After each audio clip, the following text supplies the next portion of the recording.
Alright, we're now joined by members of the SU track and field team, Skylar Porcaro, Jason Kovar, and Hayden Hawks. You guys had a second place finish at Riverside over the weekend, a really good team performance.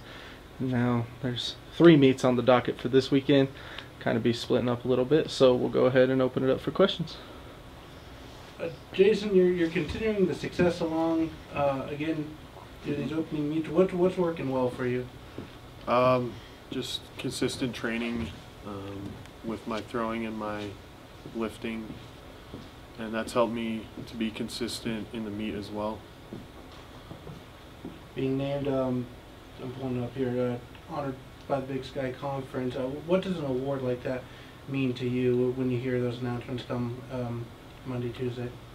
It's really great to get that award. I wasn't expecting to get it. It surprised me when I walked into practice and my teammates were saying, "Hey, there's the athlete of the week," and I'm like, "What?" Do you get embarrassed when they teach you like that? No. Just put a smile on my face, and been having some great practices this week. What makes those practices so good for you guys? Just all the team there having fun and working hard. How is it with the snow coming down? We've been going inside, and we got a pretty good setup in there to throw into a big net that stops all the implements. It doesn't change your progression at all? No, not really. We were able to do all of the full throws and stuff that we would normally do outside. Well, Skylar, you starting to have a good performance in the javelin. What's working for you well in your throw? A lot's working well, actually, thankfully. I mean, last season I was able to redshirt, had a lot of kinks to work out after taking almost 3 years off from throwing. So getting back, being able to work with Coach Kovar and having an extra set of eyes watching me on the throw, being able to tweak the little things, that's helped me to be able to get up to pretty close to my PR on a consistent basis over these last few throws I've had at the meets. Now, when you see other athletes such as Jason having some success, does that help you guys as an entire throwing unit to really propel your guys' throws out there? Yeah, I mean, definitely on a personal level, especially hearing that Jason's throwing well, that Cannon's throwing well, and that I get to go out and throw the javelin. It really helps add to that environment of success, I guess, that level of success that we have as a team in total and as a throwing squad. Being able to play off the success of others is a huge factor. How close are you guys as throwers as a whole? What's that chemistry like between you guys? It's a great chemistry. I mean, you could ask anybody on the team and they'll say that those throwers have something different going on. I mean, there's not very many of us, so we get to spend a lot of time together when we travel and everything else. We usually room together, we'll practice together. So there's a really great team environment amongst all of the throwers. Makes for some fun times, that's for sure. We've heard from the inside, Hayden, from the outside looking in. What do you notice about the throwers as a whole? Are they an odd bunch to you? An odd bunch? I don't think they're an odd bunch. I mean, people call distance runners odd bunches, so I guess, you know, I don't know. It seems like throwers and distance runners get along. You know, it's always kind of been a thing where throwers and distance runners seem to have this connection. And so, you know, we get along really well with the throwers, you know, and they're just doing really good right now. You know, they're out there working hard every day, you know, in the rain, in the snow, in the sunshine, anything, you know. So it's really good to see them out there working hard. It motivates us as distance runners to work hard too. Jason, do you know what it is about the distance runners that maybe makes you guys get along with them better? I think if we go out to eat with them and they don't finish their food, then we get it. Does that happen pretty regularly? Not too often. They usually get to eat a lot before their races, so they can keep up. Now, Skylar, you mentioned it a little bit that you've been away from throwing for a couple of years. Was it weird getting back into the swing of things for you? It was definitely different, that's for sure. It was a good rest for my body, actually, to be able to recover. Getting back, it was a little odd, but I felt like things hooked up decently quick. I mean, there's obviously the muscle maturity that comes in as you age and everything, so it's nice to be able to get back into the swing of things, having some coaches watching, being back with the teammates, as I mean, opposed to redshirting, traveling on your own. So it's made a big difference. What is it? How is having Coach Jay really watch you and your throw? How has that helped you improve your marks? That's helped me. I mean, there's a few things, you know, getting your feet in the right positions, getting your hands in the right positions. Another big factor is the angle of trajectory of the throws in general. Having a coach there, Coach Kovar knows a ton about physics, angles, everything else. And so having that extra pair of eyes on the outside really helps to be able to tweak those things that, you know, for me, for example, I'll have a throw where I felt like something went well, but getting the other pair of eyes to say, okay, you could bring the angle down a little bit, you could get a little bit more explosion into the throw. It's helped a ton to increase. Hayden, looking at you, what? Because I'm creepy like that. It's all on your post on social media. You're aiming for the trials now. How big of a goal is that for you this season to try and hit a trial qualifying mark? That's probably the biggest goal for this season for me, because I know if I can hit an Olympic trials mark, you know, it's also going to fare well for the national championship for college and everything. That's kind of been my goal this whole time. All my training's been based around hitting that Olympic trials qualification, and you know, right now I feel like I'm right on pace to where I need to be. You know, I'm fitter than I was last year. These first couple races, they were just kind of tune-up races to get me going for the season, and you know, this weekend is one of the big weekends for me. You know, this is kind of one that me and Coach Houle sat down at the beginning of the season, and we said, hey, you know, the Stanford Invitational, this is the one we're going to try to aim for, to hit that Olympic trials qualification. The trials qualification is 28:15 in the 10K. I should be able to do that. My PR is about I have to go about a second faster per lap. So if you break it down into that, like a second faster is nothing. You know, that's the difference between, you know, 2 steps. And so yeah, you know, I'm excited for this weekend.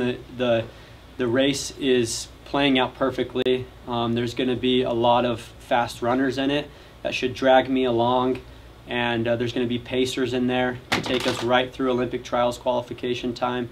And so you know, I'm planning on a big one this weekend, and you know, hopefully get that trials qualification so I can be there in July.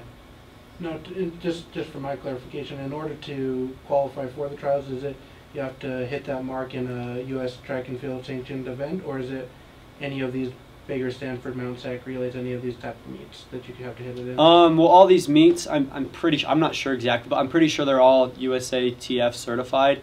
And so, yeah, any of these meets, you should be able to do it. There's 2 standards. There's the A standard and there's a B standard. The B standard's 29 flat in the 10K. I've already hit that. You know, I already have that. The A standard 28:15. So what the A standard entails is that they'll pay for your way to go to trials, and you're automatically in trials pretty much. You know, you can get into trials with a B standard, but usually you have to be pretty close to that A standard. So if I run anywhere from 28:10 to 28:30, I have a pretty good shot of being at trials. So you mentioned this has kind of been a goal of your career leading up to this. Has this been something you've been shooting for since you were able to lace up the track spikes and get out there and race? Yeah, for sure. You know, when I was in high school, I had the Olympic ovals, you know, on my wall right there. You know, everything was, you know, if I'm gonna go into this running thing, I'm gonna go into it full board. You know, and that means Olympics. You know, that's the the biggest stage that you can be on for track and field. And so yeah, it's always been a big goal of mine. Sometimes it seemed like, wow, that's pretty far away. You know, I don't know if I'm going to be able to make it there. But it's getting closer and closer as I've been able to progress over the years. And you know, it's definitely right there in my heart. You know, is trying to make those Olympic trials, to put myself into a position to make that USA team, that Olympic team. So. Have you been in touch with Cam at all? Cam Livens? Yeah, just a little bit. You know, I've talked to him a little bit about it. You know, I haven't seen him since like the fall, but in the fall I told him, you know, this was kind of my goal, was to go for Olympic trials qualification. And you know, he encouraged me and you know, just told me that make sure I get in those big meets, and you know, just hold on for dear life when I get into those meets, and be confident going into those, knowing that I'm just as fast as everybody out there, and my training you know, will pay off. So. Anything else for these guys?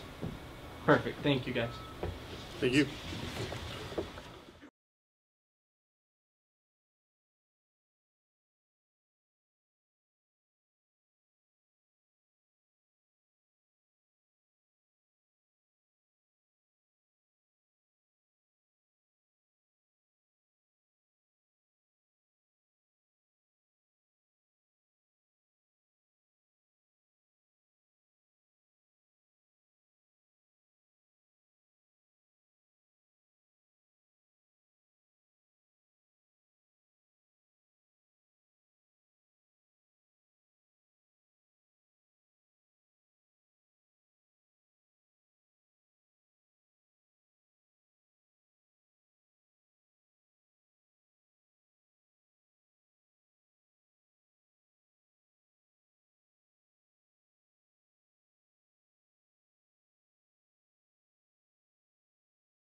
Cheers. Now joined by Natalie Trejo, Scott Bauman, and Stacy Webb from the Thunderbird Gymnastics team, as she will be in Salt Lake City on Saturday night for regional competition at the University of Utah.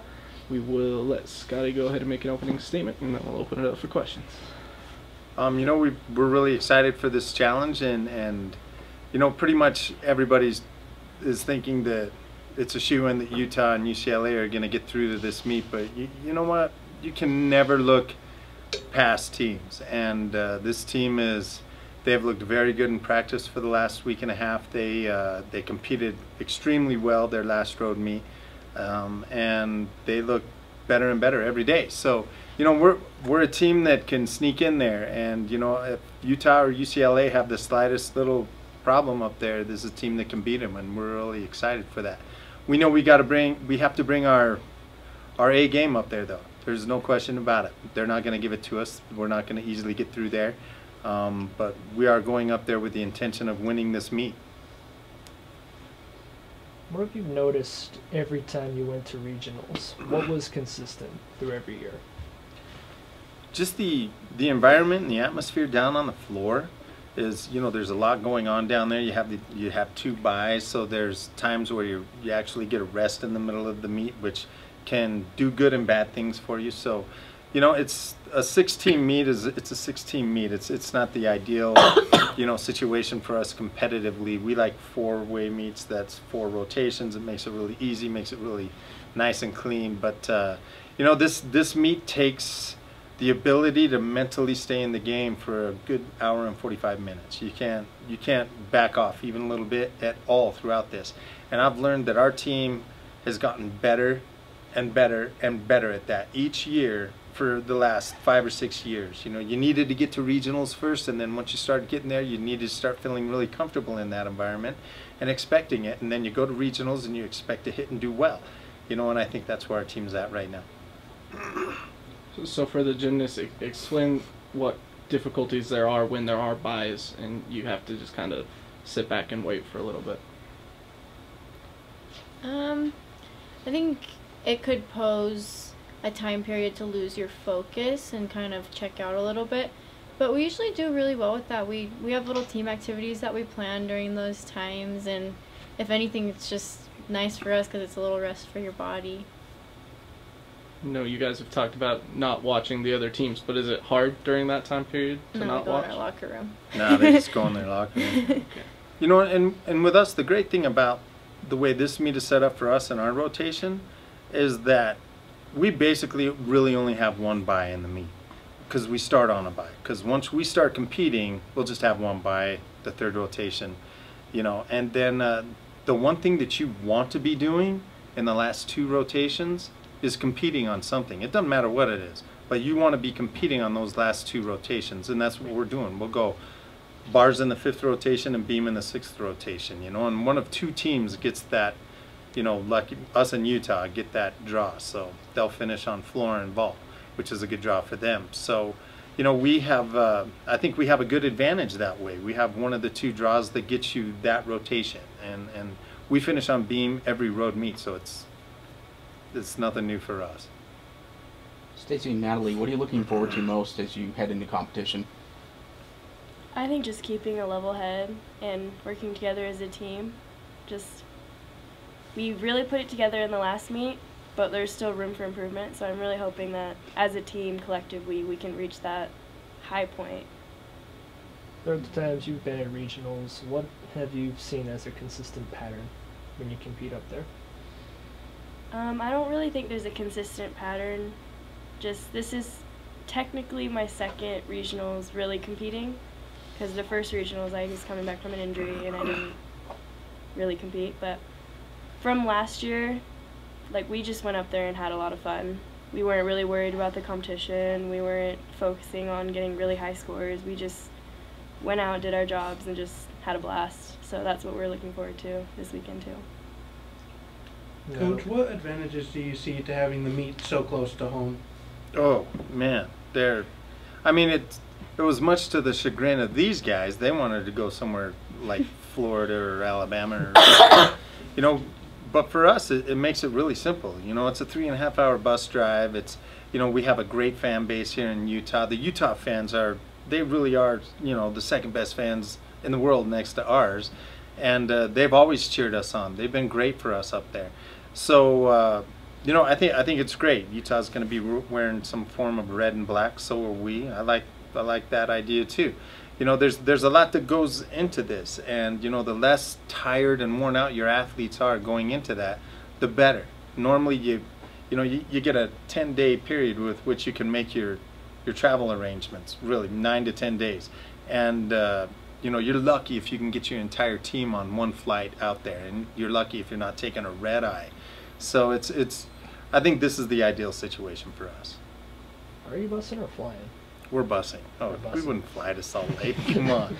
It'd take just as long to get to the airport and fly and get out of the airport. Well, I'm curious because the weather kind of sucks outside. So I don't know if that'll put a damper on travel time, preparation, or anything like that. No. An easy drive. No, those bus drivers, I've seen them take those buses through some worse crap that's out there now, for sure. Scotty, if I remember right from looking earlier, 4 straight trips to regionals, and I think 11 total for you in your tenure here. Yeah. I mean, what does that say about the state of the program right now? You know what?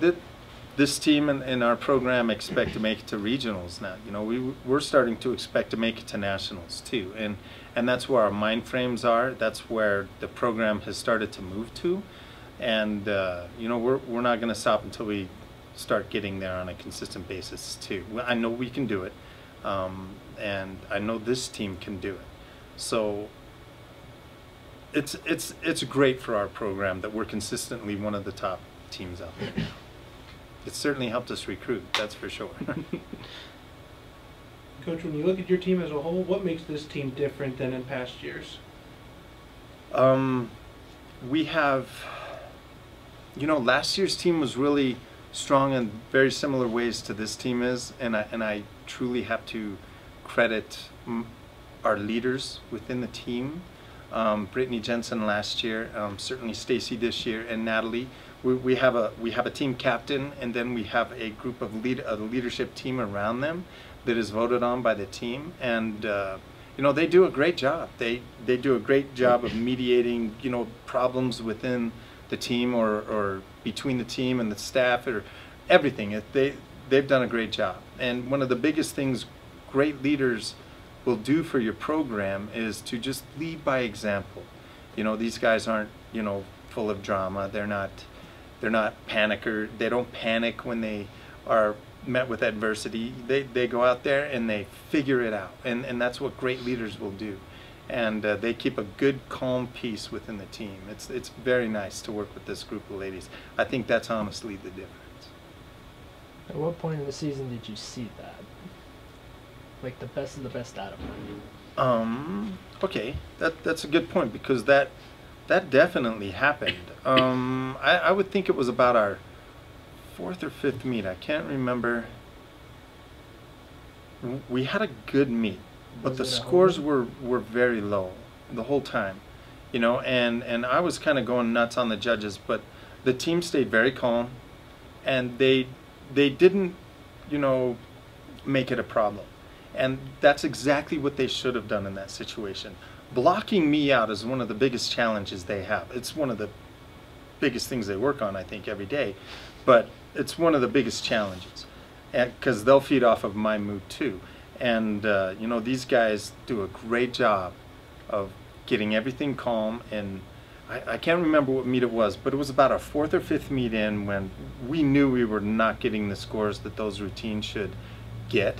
And they knew it, but they didn't mope and whine about it. They knew what their job was, to do great gymnastics and to control the controllables, and they did that. Was it a home meet?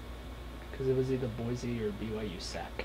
I honestly believe, I think it was the Utah State meet, at Utah State. Okay. I saw, yeah, I think they did a good job of keeping it together there, especially when we went to our last rotation. I thought they did a great job.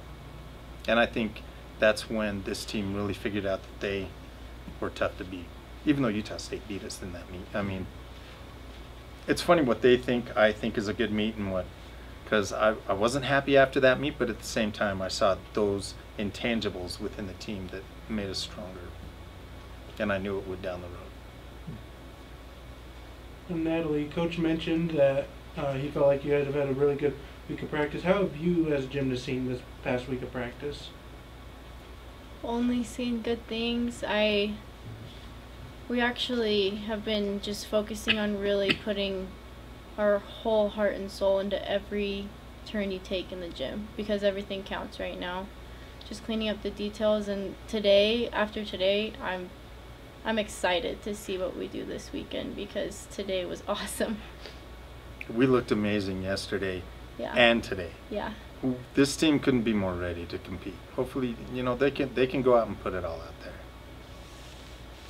Coach, we saw some good performances at the Gymnastics Conference Championships. Are you planning on tweaking with those rotations at all and getting some of those other ones that, like Cam, getting into in the floor routine, or are you planning on sticking with a very similar rotation?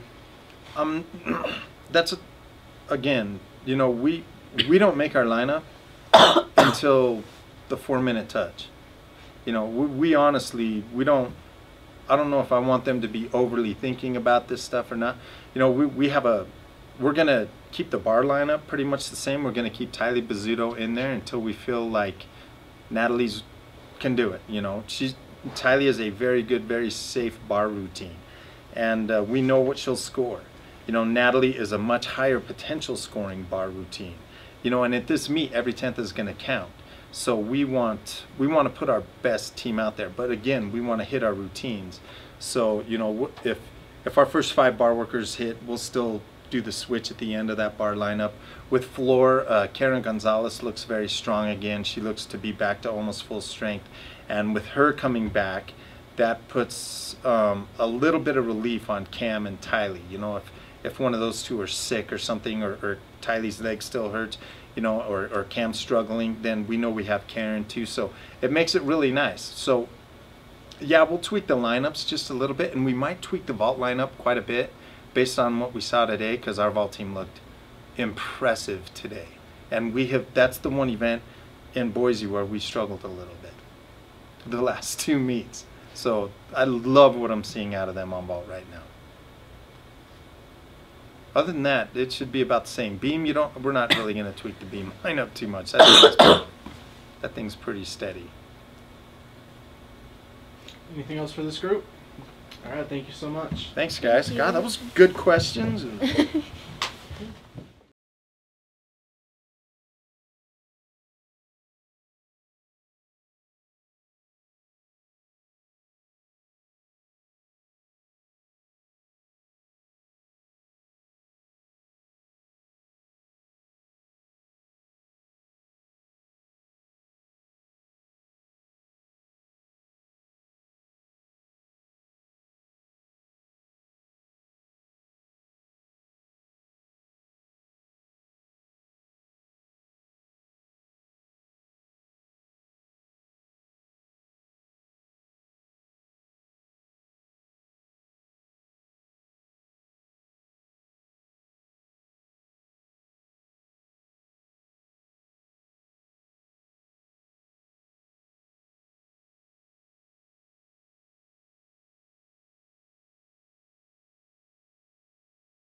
All right, we're now joined by members of the SU softball team. We've got Morgan Leonard, Coach Gray, and Megan Reed here with us tonight. SU has their first 3 home games of the season this weekend, and yeah, we'll open it.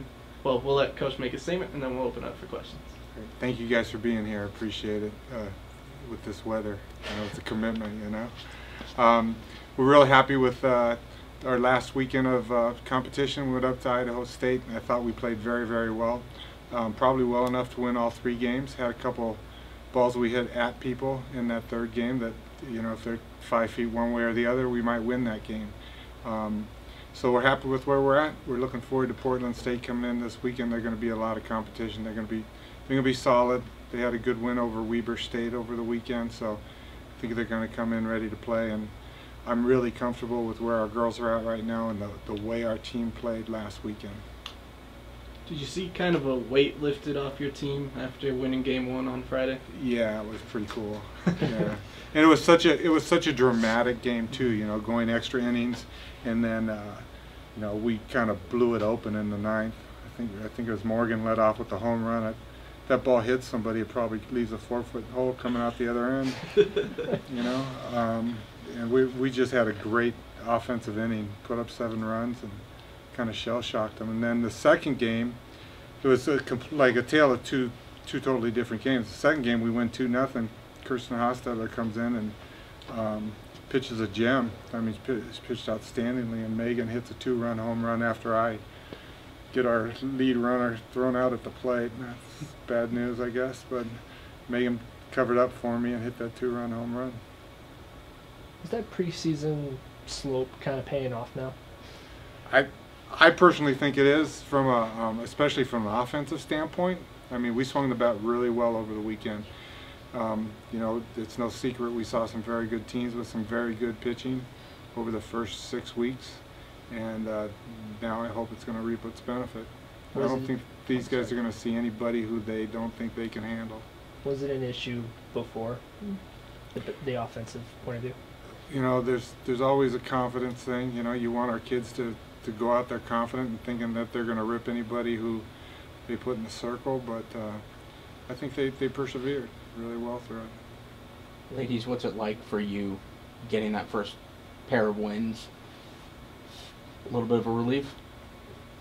Yeah, I think it was a big relief, especially practice prior to it. We worked really hard all week, and just going and getting those wins, I think, just lifted a huge weight off our shoulders, and I think now we have more confidence going up to the plate and defensively. Along with that, I think it's nice to see all of our hard work finally paying off and getting those 2 wins. Does that bring the team a little bit closer together? Definitely. Yep. What are you building off from this weekend? I'm sorry. What are you building off this weekend? You know, I think just the energy with which we played last weekend. We played, you know, really enthusiastic, inspired softball that never say die, and you know, all the way to the last pitch of the last inning of the last game, we were in every game playing hard, and I think that's what we're going to build off of. Last week, Kylie said she expected to see the level of competition elevate. That conference season had started. Did you see that, Coach? I think we elevated our game quite a bit. Yeah, we played very good defense, which had been a little bit of a struggle for us, and you know, we were aggressive at the plate. Our pitchers threw really well. I mean, you know, Jordan started the first game, came in, did a good job, but then Hannah Wynn came in and just completely shut them down. Kirsten pitched a great game for us. Even in the third game, I thought Cheyenne had pitched well too. Just a couple little bounces of the ball here and there. Now, one thing I should mention, do you guys realize it was a homecoming last week for Megan? She's a Pocatello native, and so for her to hit that 2-run home run was pretty cool. So, Megan, did you have a lot of fans, or a lot of friends and family in the stands then? I did. I had a lot of support this past weekend, so that was a lot of fun to play in front of people that I'm really close with. So that was a lot of fun. On the flip side, how's it going to be playing at home finally? I think it's going to be great. We've been on the road for, 6 weeks now? And so I think it's going to be a lot of fun to play in front of hometown crowd. Would the weather be an issue? I think it's supposed to be 58 on Friday and 65 on Saturday, so no, it's going to be like a day at the beach weather-wise for us. Nice.